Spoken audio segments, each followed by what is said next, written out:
The massive amounts of shorts volume that we are seeing on Bitcoin currently could cause the biggest short squeeze we have seen since Bitcoin's last run up.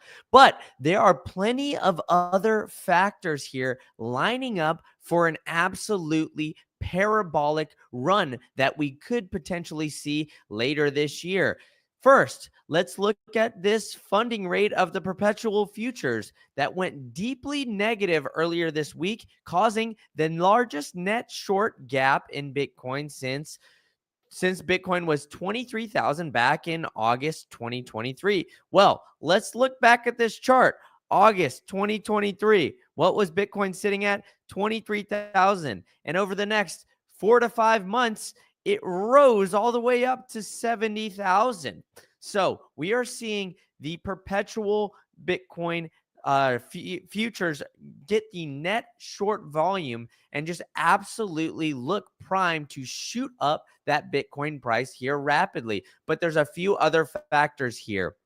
We've got one of the biggest CEOs of the most notable Bitcoin, or most notable company that had the largest short squeeze maybe in history here, with Ryan Cohen meeting with Michael Saylor. So we have a lot of shorts volume just on Bitcoin itself and these new traditional financial products. But we also have GameStop potentially with $5 billion sitting on that balance sheet of just straight cash, homie, of where they could potentially put all of that cash directly into Bitcoin. Now, you might be asking, Brandon, the title says $30 billion short squeeze. Why would this be a $30 billion?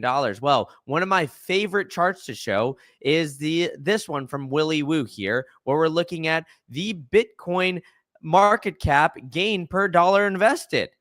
Look at this. We're sitting at 5.75. So if GameStop were to put all of their cash balance sheet onto a Bitcoin standard, we'd see Bitcoin market cap shoot up nearly $30 billion just with one right of the pen here, just with Ryan Cohen just stroking that pen and saying, hey, let's go and let's move on to a full-fledged Bitcoin standard. Now, with that, it looks like everybody around the clock is looking at Bitcoin as a potential option for a short squeeze. And it's not just me saying this, folks. It's an expert warning of a massive Bitcoin short squeeze because the Bitcoin dominance has surged above 64% this week, the highest we've seen since March of 2021.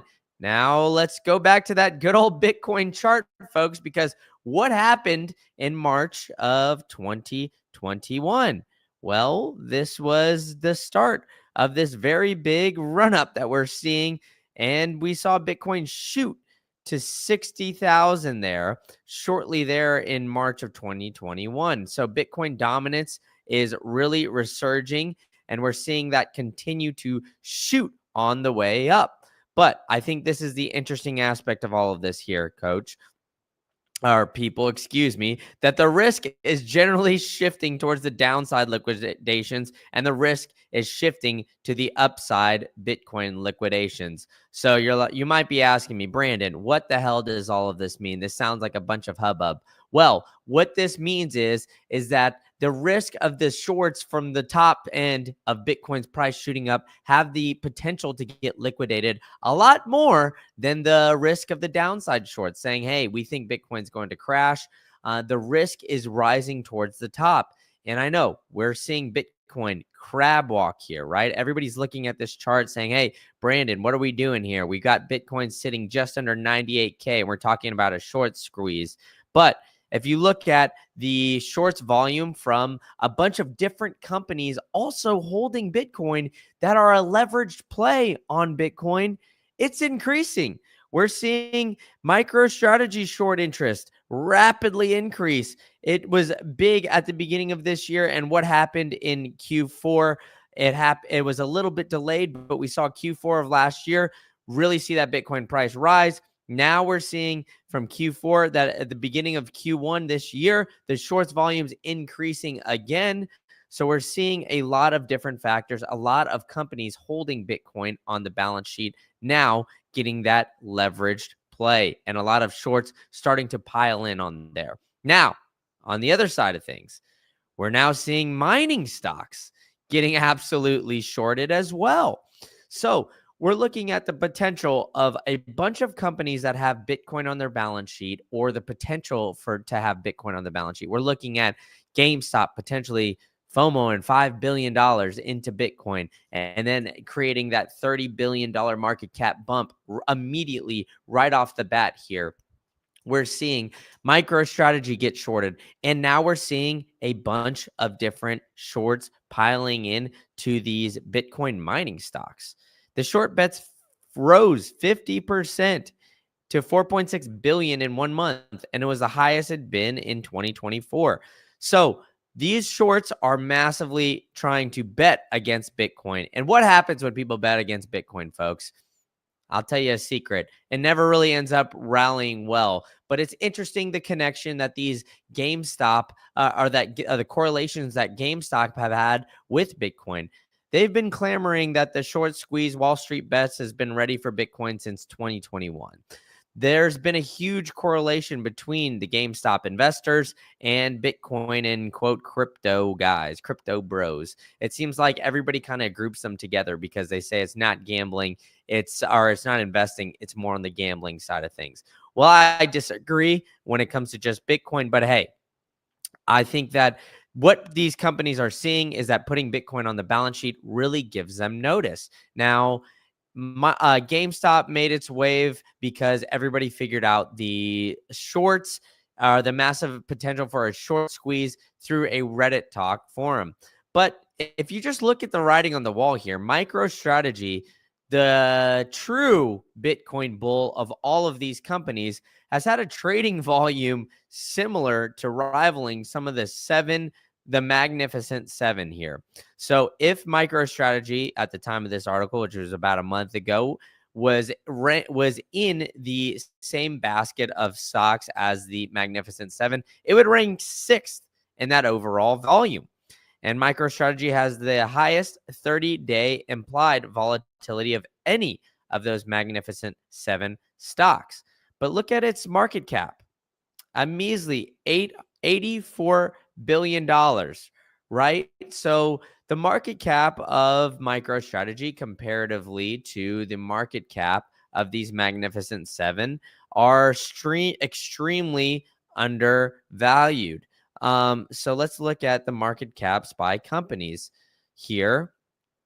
And we can determine why, or we can show you why the MicroStrategy trading volume is just so impressive. So we had it here at $84 billion. The market cap of Apple, for example, is $35 trillion, right? So these Magnificent Seven, if you don't include Saudi Aramco and you just include Tesla, the closest one here is literally, more than 10 times. It's about 12 to 13 times bigger than the market cap of MicroStrategy. But it is on par with the amount of trading volume, which I think is just absolutely unique. And it shows to the volume of Bitcoin and the amount of attention that it really has, right? But there's always been the question, when will this short squeeze happen? Will Bitcoin ever have a short squeeze, right? I mean, we've seen so many questions and so many people looking at this, and we've seen Bitcoin price shoot to the moon and then shoot back down and just continue to go all over the place. And now we've seen hedge funds really come in and short Bitcoin, right? Bitcoin has been shorted by hedge funds on CME with over $34 billion worth, and the managers are long with $35 billion. So the shorts volume comparatively to the amount of volume of long buying has really just changed dramatically, right? So we're looking at a lot of these different aspects. We're looking at the shorts volume for Bitcoin. We're looking at the shorts volume for MicroStrategy. We're looking at all these different things. And you remember the massive amounts of shorting that we saw from GameStop, right? Well, we're seeing GameStop CEO Ryan Cohen now being pictured with Michael Saylor. And it's hard to not think that this cash reserves of 4.62 billion is not going to change. I mean, even it's not just me, folks. If you're looking at Max Kaiser over here even saying, hey, wouldn't it be interesting? GME putting 5 billion into Bitcoin would be another major milestone in the global treasury revolution pioneered by Michael Saylor and MicroStrategy. Well, I guess it's strategy now. I keep wanting to revert back to it. Michael, you need to come on the pod so I can so you can tell me why the rebrand. But it seems like it's a major strategy, and more people are starting to come on, right? And I think that is going to be a trend that continues here along this, especially when we're seeing Bitcoin just shoot up, especially over the 5-year period. We're seeing an 842% increase in the past 5 years. And that's even with this recent dip down to 97,000, right? So Bitcoiners alike are really clamoring for this potential of the short squeeze and another run up. But let's look back on this chart again, and let's go back to what Joe Consorti said. He said that this is the largest net short gap in Bitcoin since Bitcoin was at 23,000 in August 2023. I ran through this at the beginning, and I want to take a deeper dive into this because the Bitcoin price in August of 2023 was about 23,000, let's say. We saw it fall down there for a bit, excuse me. And then, 5-6 months later, we see it shoot up and quadruple or nearly quadruple, at least triple, pretty close to tripling there by getting to 70,000. And we see Bitcoin shoot up. So what does that mean here, right? In the next 6 months, could we see this number here triple? Then what would that mean? That would mean we'd get 270,000 worth of Bitcoin price here pretty soon. Look, I'm not saying we're going to see 270,000 Bitcoin by summer, but I'm looking at this chart. There's a lot of similarities here, folks. There's a lot more money on the sidelines this time as well. We're seeing that Bitcoin multiplier effect of dollars invested really start to shoot up here, where we're seeing, and let's see if we could see what dates they are. I mean, this chart's kind of hard to read, Willy Woo. I might have to get with you to make sure that we get these lines a little bit bigger here so we can, as I continue to bring up this chart over time and time again, I can actually see it a little bit better when I'm on camera. I got these lights shining in my face. Maybe I need to get some of those red light glasses like the peacock himself, Luke Mikic. But we're seeing the Willy Woo chart here of the Bitcoin multiplier effect really come through. Now, if I could look back, I believe the August 24 run up, we saw Bitcoin multiplier effect nearly at half of what it is now, sitting close to about 3.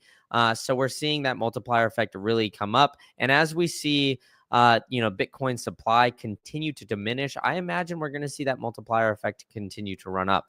Now, with all that, right? I mean, we're seeing the volumes on the shorts. We're seeing the leverage plays on Bitcoin. We're seeing the MicroStrategies alike. We're seeing the bears come out of the woodworks and continue to short Bitcoin, short MicroStrategy. But with all of it, it's very, very interesting here, folks, right? I mean, we see a lot of issues here of potentially shaking out the weak hands we see, as my man First Loved Us in the chat is saying. The Bitcoin chart is really shaking out a lot of traders.